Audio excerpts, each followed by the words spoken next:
உலகெங்கும் வாழும் தமிழ்ச் சொந்தங்கள் அனைவருக்கும் என் அன்பு வணக்கம். கல் தோன்றி மண் தோன்றா காலத்தே வாளோடு முன்தோன்றிய மூத்த தமிழ் பெருங்குடி மக்கள் தமிழ் கூறும் இந்த நல்லுலகில் ஆண்டாண்டு காலமாக கூடி கொண்டாடி வரும் ஒரு மாபெரும் விழா பொங்கல் திருவிழா. இந்த திருவிழா நாளில் காட்டுமன்னை தமிழ்ச்சங்கத்தின் சார்பில் கவிதை பொங்கல் என்ற தலைப்பில் ஒரு கவிதை வாழ்த்தை உங்களோடு பகிர்ந்து கொள்ள இதோ நான். கவிதை பொங்கல்.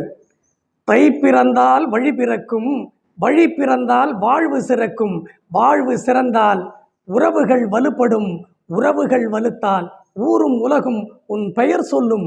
இதுதான் எங்கள் விழா பொங்கல். பட்டப்பாடு பலன் தர, நட்ட நடவு கொட்டி நிறைய, விட்ட உறவு கிட்ட வர, பண்பாட்டு சின்னமாய் மண் தொட்டு வணங்குவோமே.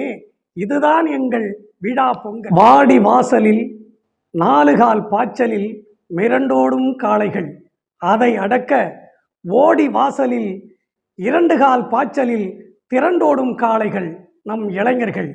கொம்புள்ள காளைகளை வம்புக்கு இழுக்கும் தெம்புள்ள நம் கொம்பில்லா காளைகள், அதன் திமிலை பிடித்து உலுக்கி எடுத்து அடக்கி வெல்லும் வீர விளையாட்டு. எந்த நாட்டிலடா இந்த விழா? இதுதான் எங்கள் பொங்கல் விழா.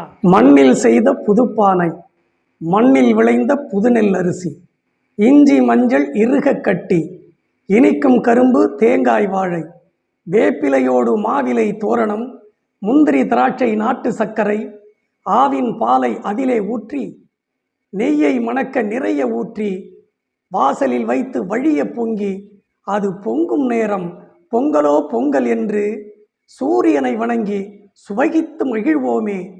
இதுதான் எங்கள் விழா பொங்கல். தாத்தா பாட்டி தள்ளாத வயதிலும் தள்ளாது சாப்பிடும் சர்க்கரை பொங்கல், அதை அக்கறையோடு பரிமாறும் பெண்கள். இதுதான் எங்கள் விழா. அங்கே கும்மி அடிக்கும் கன்னி பெண்கள், இங்கே ரம்மி விளையாடும் நரைத்த தலைகள், அங்கே சின்னஞ்சிறுசுகள் கரும்பு திங்க, இங்கே குடுகுடு கிழவனும் சடுகுடு ஆட, இன்னும் சொல்ல எத்தனையோ இருக்க. இதுதான் எங்கள் விழா பொங்கல். பொங்கட்டும் பொங்கல், பொங்கல் பொங்கட்டும், இல்லம் முழுவதும் இன்பம் பொங்கட்டும், அன்னை தந்தையிடம் அன்பு பொங்கட்டும், கணவன் மனைவியிடம் காதல் பொங்கட்டும், காதல் ஜோடிகளிடம் கனவு பொங்கட்டும், உற்றார் உறவிடம் உணர்வு பொங்கட்டும், பங்கும் பங்காளியிடம் பாசம் பொங்கட்டும், மாமன் மச்சியிடம் மரியாதை பொங்கட்டும், இளைஞர்கள் மனதில் எழுச்சி பொங்கட்டும்,